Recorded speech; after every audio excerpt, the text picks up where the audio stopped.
We've talked about these silos, and we've talked about, right? So you have fixed ops, you have variable ops, departments that operate within each, right? Yep. When I do secret shops for stores, I'll use this as an example, right? Oof. I do secret shops for stores, and to your point, it is scary sometimes at the lack of engagement, the pass around, the handoff. I'll have someone call you, right?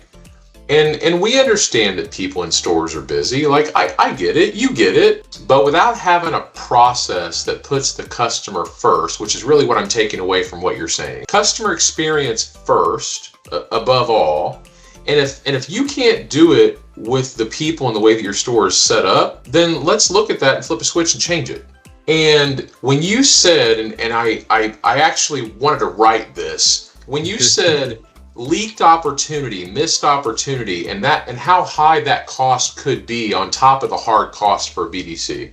We're not even talking about the missed opportunity from service advisors. It is, I mean, the fixed ops department today, right? It is more valuable than it's been in, I mean, gosh, some time. That's right. And dealers are really starting to embrace that, and they see so much opportunity in service.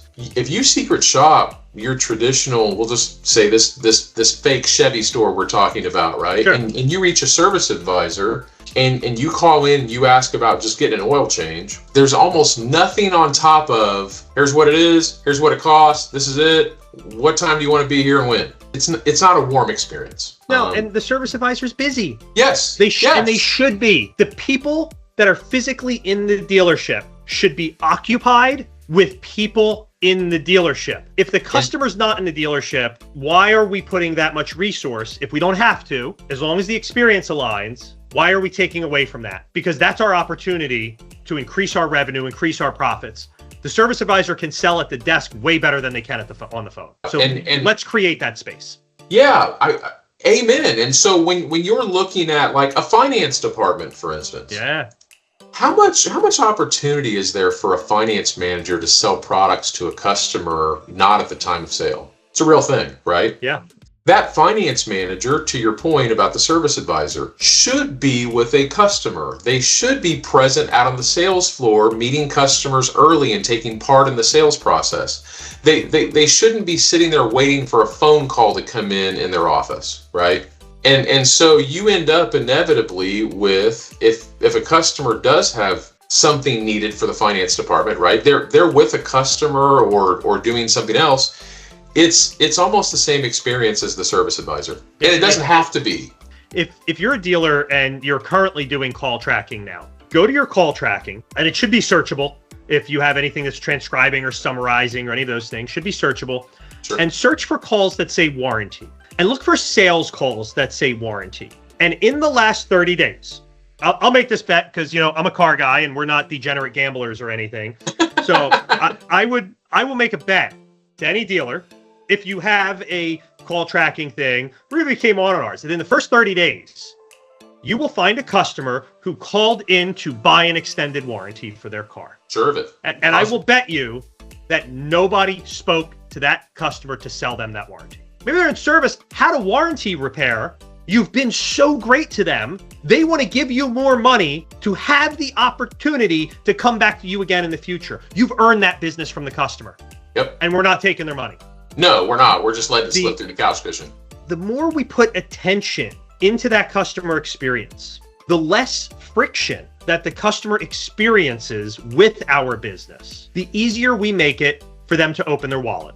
The easier we make it for them to tell someone else how great it is. Everybody, and I mean everybody, has a bad experience at a car dealership. Sure. You have a bad experience at every business. We go to Costco, we have a bad experience, right? Mm-hmm. And everybody talks about it. But to have an advocate, to have a customer that has had such a great experience at yours, to be like, man, I'm sorry, I went through one of those before too, but man, I just bought this car at this place and I can't tell you how easy it was. Or I just had my oil changed and they called me. And made me an offer to buy my car, had all these additional things that I didn't even realize that they did. Right. Yeah, I mean, gosh. And we have the path now because the service advisor doesn't upsell because they don't have a high success rate on it, or they're busy, they have 10 other tickets behind them. Well, when AI is on the phone, AI has no tickets behind them. The only thing that exists in the world at that moment for that AI conversation is what's being input into it. And that's the customer. Nothing else exists in the world. It will do everything you instruct it to the ends you instruct it to. And that is not something we can ever expect from a human. 100%. Couldn't agree more. And so if we take out the artificial napkin math that we did, right? $200,000 to $300,000. Yeah. Not even including missed opportunity and missed revenue opportunities in the service department and the parts department and the finance department, and most importantly in the sales department, we could be talking about well over $1 million.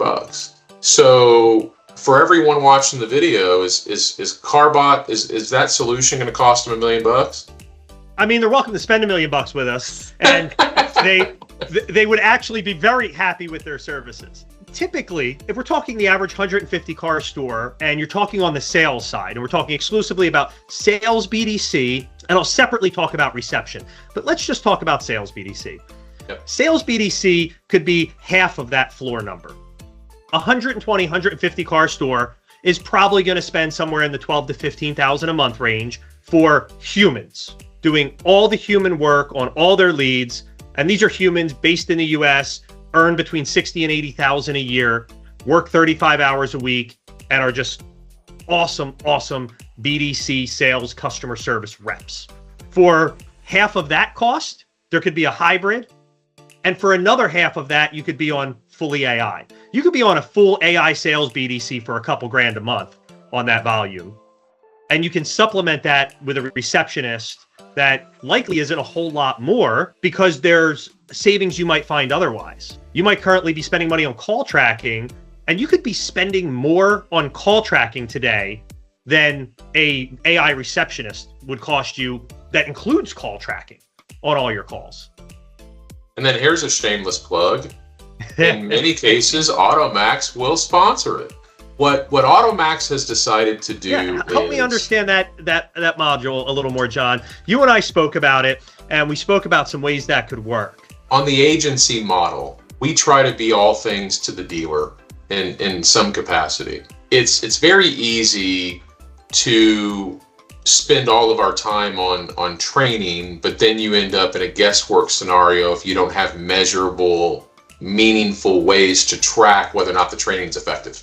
You can spend an enormous amount of time trying to teach a dealer or show a dealer how to generate a lead, but if they're not effective at doing something with it, then what does it matter if you generated a lead? So Automax is committed to embracing these solutions like we're talking about today and sponsoring them for our dealer clients, because it's going to help them be dramatically more efficient, sell more cars, sell more products, which is how Automax, generates revenue, right? The product providers pay Automax a commission on the products that are sold.